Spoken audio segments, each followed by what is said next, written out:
What's up, everybody? Welcome to the Good Wolf Project. I'm your host, Jerry Scarlato, and today I'm going to use you guys as guinea pigs for practice because a week from today, actually 6 days from today, I'll be doing a workshop at an organization, and I'm going to practice that workshop on you. Now, by the time you hear this, the workshop will have already happened. So sorry that you're not getting it before them, but nonetheless, this is me practicing on you. This is me unpacking a new framework on you, if you will, a new way of thinking that I've been putting together and that I'm going to start sharing with you guys today and that I'm going to share with the organization next week.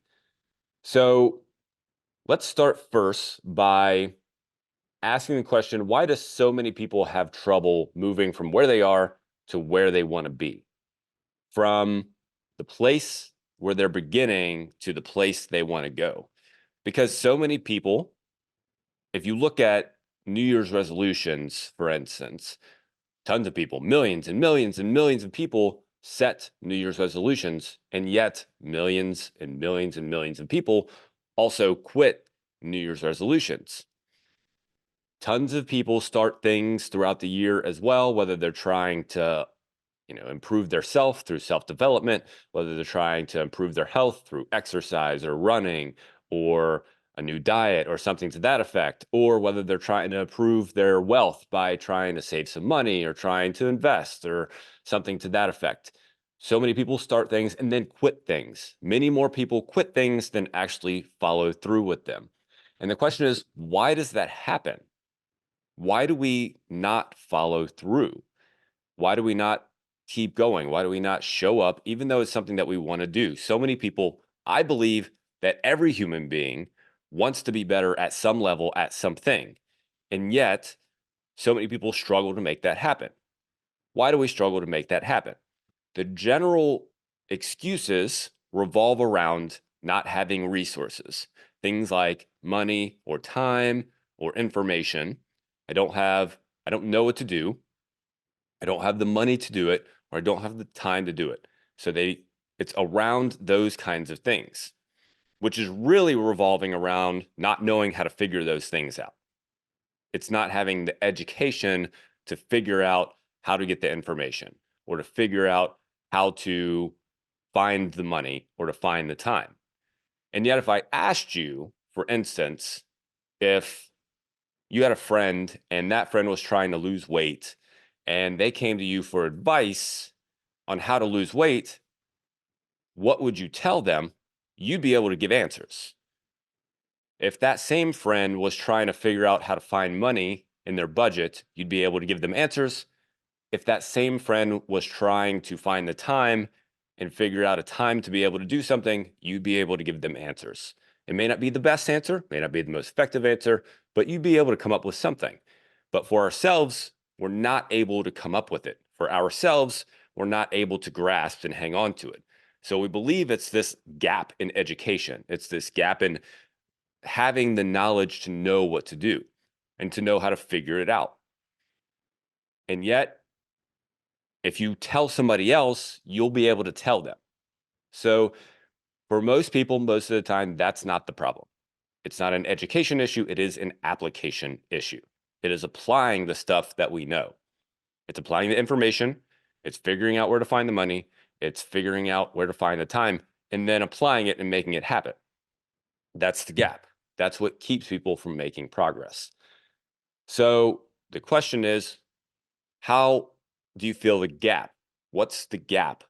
What stops people from closing that gap, from actually making that happen?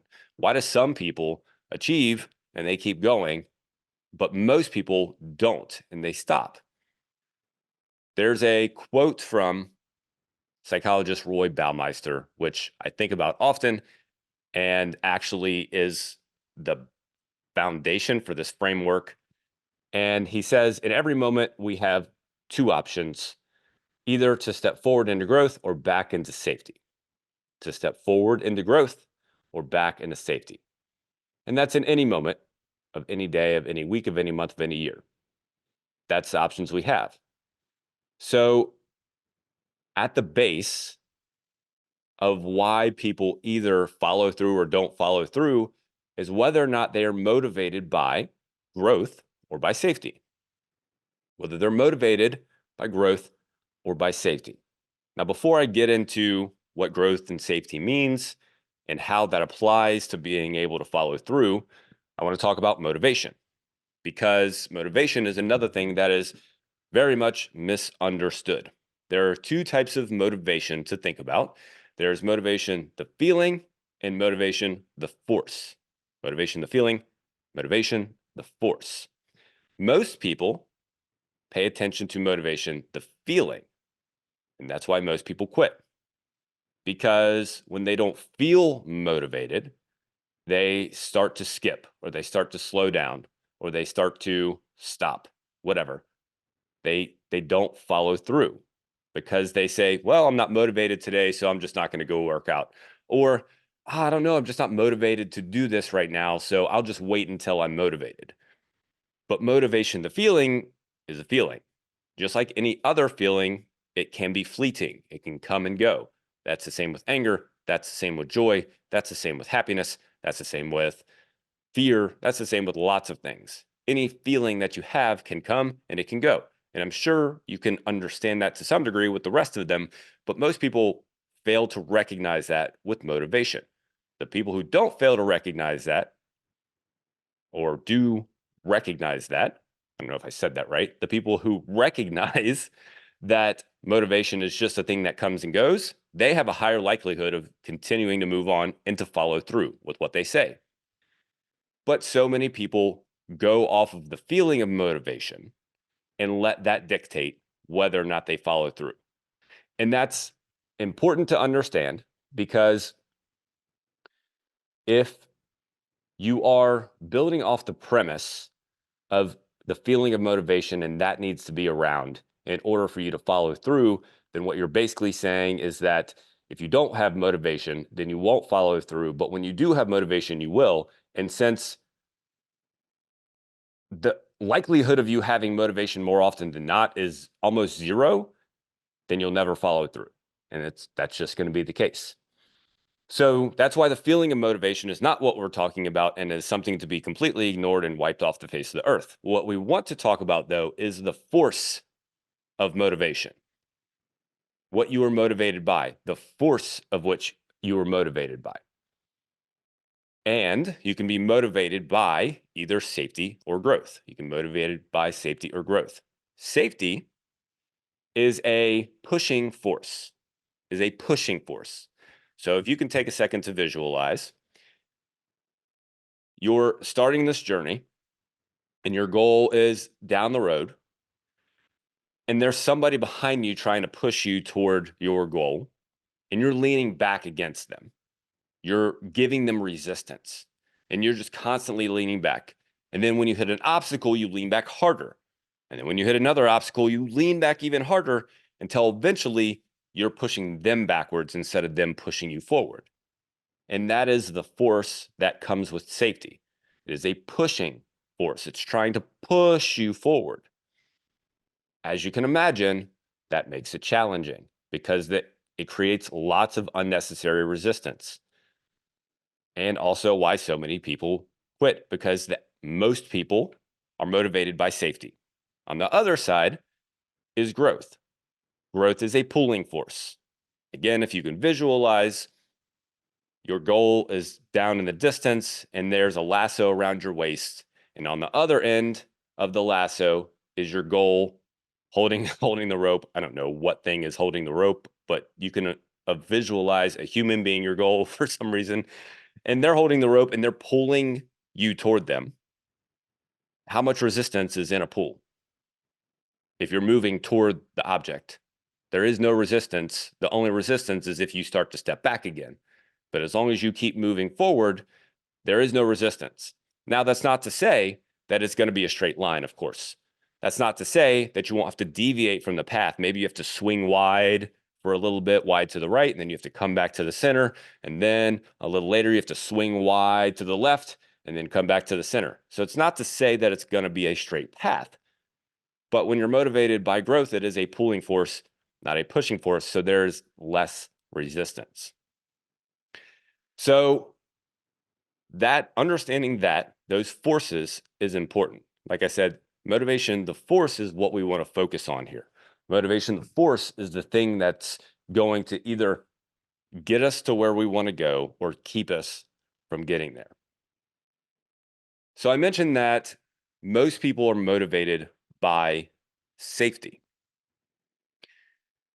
The reason that most people are motivated by safety is because human beings have been around for, well, we have evolved over millions of years, but I think we can visualize 100,000 years ago, maybe, that there were people hunting and gathering, and they had to escape lions and tigers and bears, and they had to find food, and they had to find shelter, and they were literally fighting for their safety.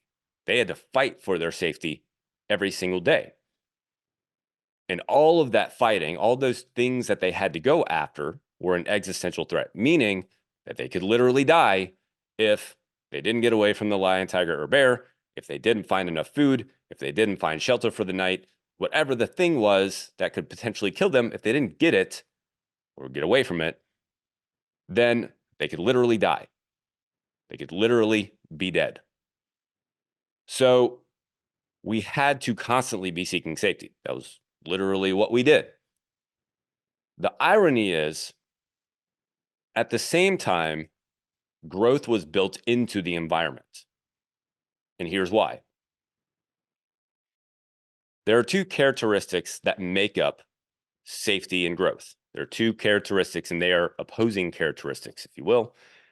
In safety, there is certainty and comfort. And in growth, there is uncertainty and discomfort. So when it comes to safety, what our ancestors were seeking was certainty and comfort. They wanted to be certain that there were no existential threats, and they wanted to be comfortable. And sometimes they found it, and sometimes they didn't. But on the other side of that is growth. And in growth is uncertainty and discomfort. Going back to our ancestors, lots of uncertainty in their world, because who knows what bush there's a lion, tiger, or bear behind. Who knows if there's going to be food at the next corner? Who knows if there's going to be water? Who knows if you're going to find shelter? And there's a lot of discomfort because, man, are there a lot of things to overcome. Sometimes you got to climb trees. Sometimes you got to duck under trees. Sometimes you got to run. Sometimes you got to sit still. Sometimes you got to throw rocks. Who knows what you're going to have to do, but it's going to be very uncomfortable.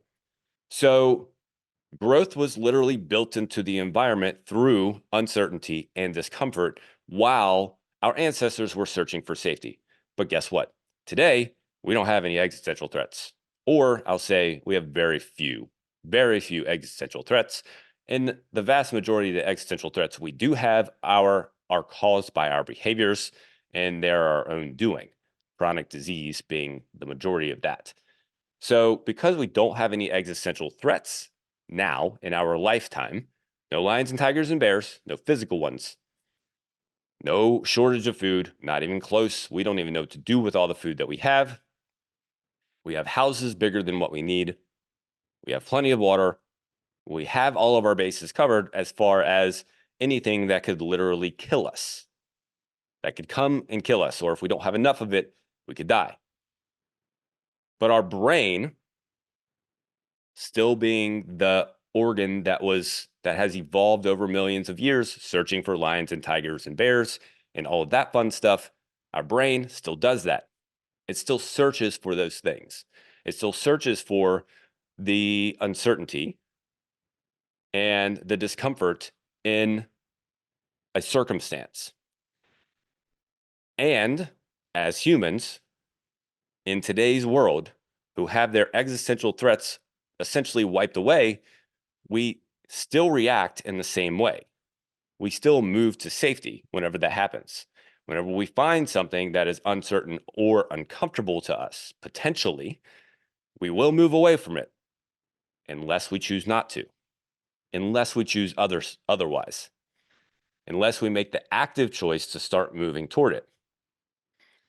So, excuse me. So that is the crux of why so many people struggle to move forward, is that they're motivated by safety and they would rather have certainty in their life and comfort in their life than uncertainty or discomfort. They would rather have certainty than uncertainty or discomfort. Now, of course, there's no human being on earth who is way on the uncertain and discomfort continuum, way on that side, because they would probably be dead. But to the degree that you are capable of moving toward uncertainty and discomfort, that will dictate how much you're actually able to accomplish, because those are the kinds of things that allow for growth.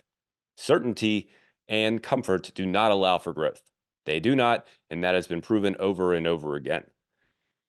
So, to the degree that you're able and willing to start to do that, you will start to actually grow and achieve and do those things. That's the thing that makes the difference. It's that simple change in mindset and understanding that this biologically built-in mechanism inside of you that is searching for lions and tigers and bears and things that are going to kill you, that's the thing that's keeping you from achieving the goals. That's what's keeping you from doing it. And if you understand that, then you can go, okay, I'm not actually going to die. If I go to this thing and things don't work out, or obstacles pop up, or I have to figure things out along the way, or whatever the thing is, then you can start to pick things apart and understand I'm not going to die. My life's not on the line. So I can make a different decision. But of course, that's easier said than done. So then how do you start to pull that apart? How do you start to move toward growth? Because safety is so ingrained, because safety is so built in. Depending on how long you've been on this earth, it's built in a long time. If you've been here for 20 years and you've been moving to safety for 20 years, it's 20 years of moving to safety. If you've been here for 50 years, that's 50 years. So it will take some time and it will take some effort, but it is worth the time and effort. It's also important to recognize that all of it is simply a habit of doing it. Let me say that again. It is all simply a habit of doing it. What we think is that this is us and this is who I am. I'm not able to accomplish these goals because I don't have the capabilities, because I can't figure things out, because I'm not smart enough, because whatever other excuse or thing that is built into the reasons you believe you're not able to achieve your goals. We believe that that is us. And yet it is just the habit of you thinking that over and over again and reinforcing it then over and over again every time you start and quit and start and quit and start and quit. So when you break the loop and you start a new loop, then you're starting a new habit. You're starting a new trend in which you can build on and move toward growth. That's important to understand. So how do we start to do that? How do we start to create a new loop so that instead of continuing to loop back around to safety, trying and stopping and starting and stopping, how can we start and keep going? How can we start to follow through? How can we start to do the things we're supposed to do? Continue to take action, continue to show up. Because if we want to be able to improve, and most people on earth want to be able to improve, why would we not try and figure this part out? And this is what a lot of society has gotten wrong. This is a lot what the health and fitness industry has gotten wrong. This is what so many other growth industries have just not gotten done well, is closing the gap and reinforcing this part of it. Changing the process of which you think things through and go about things in your brain, in your mind. Because it's easy to tell somebody, well, just start exercising. Here's the thing for six-pack abs. Here's a new diet for you. It's easy to do that kind of stuff and to trick you into thinking that you're going to get there quickly and you're going to get all this instant gratification and everything's going to be great. It's easy to do that. It's not easy to tell you, By the way, you're going to have to change your identity as you go through this. You're going to have to go over a lot of mental anguish because there's going to be times when you're going to want to quit and give up. And there's going to be times where you're going to doubt yourself. And there's going to be times where you just think you're not worth it. And there's going to be times where like, oh, this sucks. I hate sacrificing. There's going to be times when blah, blah, blah, whatever else that's going to come into your head. Of course, you can't sell that. So we've done a bad job of reinforcing what it actually takes to make things happen. So how do we start to make that happen? Close the gap so that we can follow through. It starts with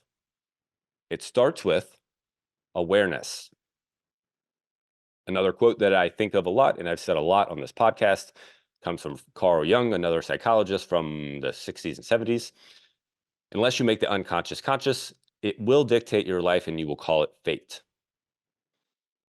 So our goal then is to become aware that this is what's happening, that we are stepping back into safety, that we are choosing to step back into safety. It's just like they say in rehab centers or Alcoholics Anonymous, you can't quit an addiction or overcome an addiction until you admit that you are addicted. You have to admit that something is going on. You have to figure out that there's something there before you can start to change it. So how do you start to become aware? What are you becoming aware of? I guess would be another good question. Well, last week we talked about the circle of control. Your circle of control are the things you do, say, think, and feel. And for our purposes today, we are mostly concerned about the things that you think and that you feel, because those are the things that stop people. The things that stop us are the things we think and feel. As we start a journey, we start to think things and we start to doubt and we start to question. They just go through our mind. And then we start to feel a certain way about those thoughts that we have. Those are the things that stop us. So that's what we're going to focus on, the things that we think and the things that we feel. So we need to become aware of our thoughts along our journey and then the feelings that we have because of our thoughts. And the way that we do that is by creating space between thought and reaction, between thought and reaction. So for instance, let's say you start a journey and you get 6 weeks into the journey and you're not making as much progress as you wanted to. It's not going as fast as you wanted to. And you start to tell yourself certain things, or you start to think certain things. You start to think things like, I just don't know if I'm smart enough to figure this out. Or I guess I'm just not capable of doing this. Or I'm just not the type of person who can make this happen. And you start to think these kind of things. The next thing that many people would do after those kinds of thoughts is tell themselves, well, I guess I should just quit. I guess I should just give up. I guess I should just stop. That's the next thing that would happen, or something to that degree. Maybe they don't immediately go to that, but they'll go, I don't know how well this is going. Maybe if I just won't put as much effort in today. And that'll start to happen. And the backslide starts to happen.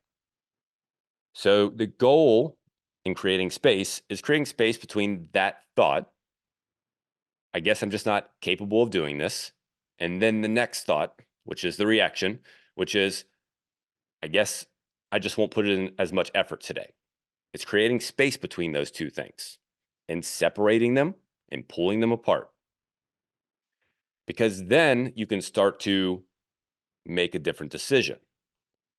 You can start to think differently. If that is your normal loop, I guess I'm just not capable of doing this. Oh, I might as well just start slowing down and not putting in as much effort. If that's your loop, that's your habit. That is your habit of looping and thinking that way.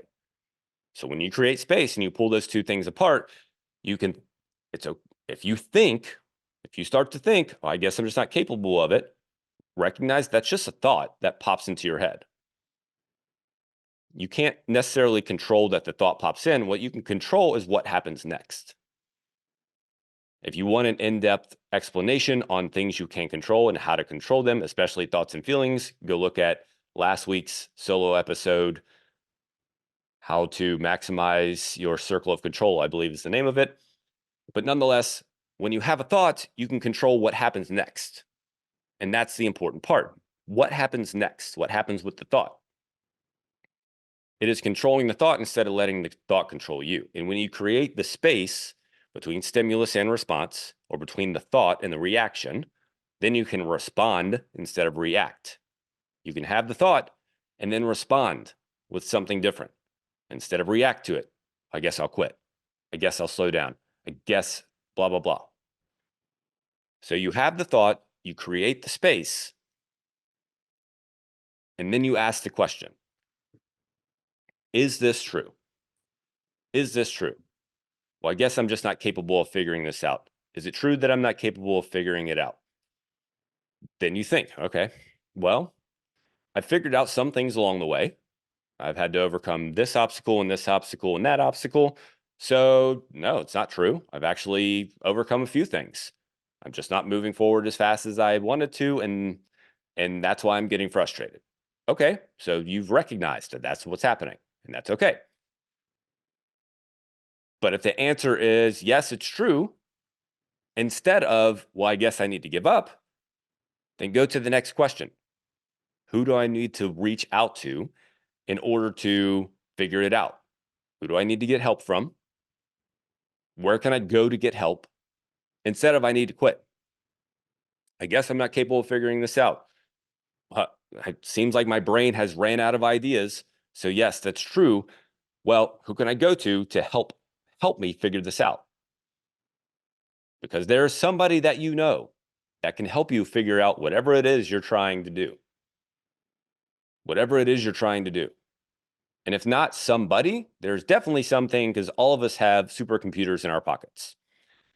It would be more beneficial if you found a human being that's gone through experience and can give you applicable suggestions instead of going to immediately reaching for the phone.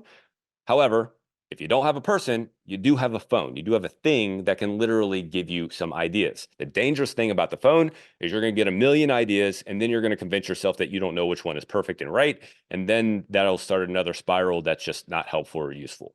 So if you do the phone path, make sure that you find one idea and then you just go with that idea. Because there is no perfect. There's just the idea that you choose and then sticking with it. But if you can find a human to help you, find a human that can help you instead. So that's where it starts. It starts with building awareness around your tendency to move toward certainty and comfort, your tendency to move toward what you know already, what you feel comfortable with already. That's where the idea of getting out of your comfort zone even came from. It's a relatively new idea. It's only a couple decades old, getting out of your comfort zone.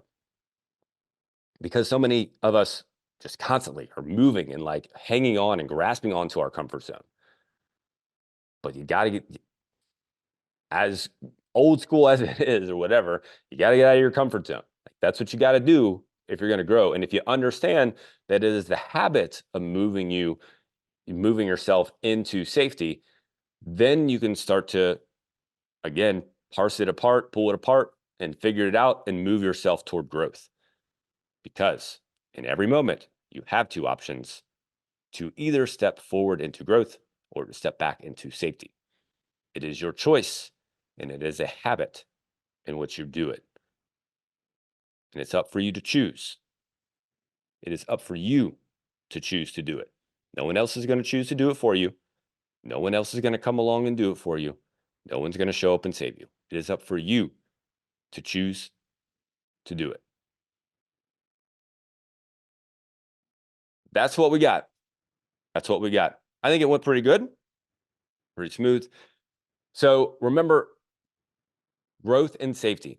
If you keep those ideas in your mind whenever you're starting a journey, or when you're just, even when you're in a tough conversation or something like that, tough conversation, that's another place where growth and safety, like those things are very prevalent. Because if fly, freeze, or fly away, then you're moving towards safety. That's what you're doing. Whereas if you stand up and fight for yourself, then you're moving toward growth. And that's what this is about. That's what life is about. You have one life, one opportunity, one, just one. Once it's done, it's done. That's it. Check it off the list. Forward into growth, forward into growth.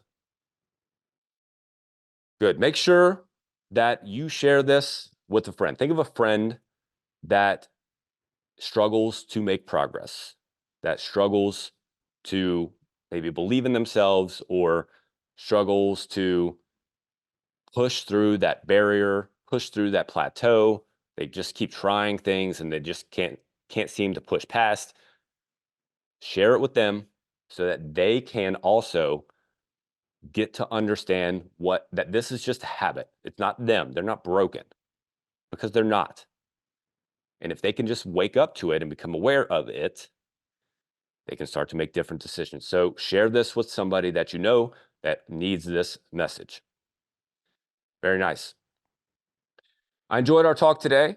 Thank you so much for checking it out. Thank you for sharing as well. And remember, until next time, that you are worth the effort.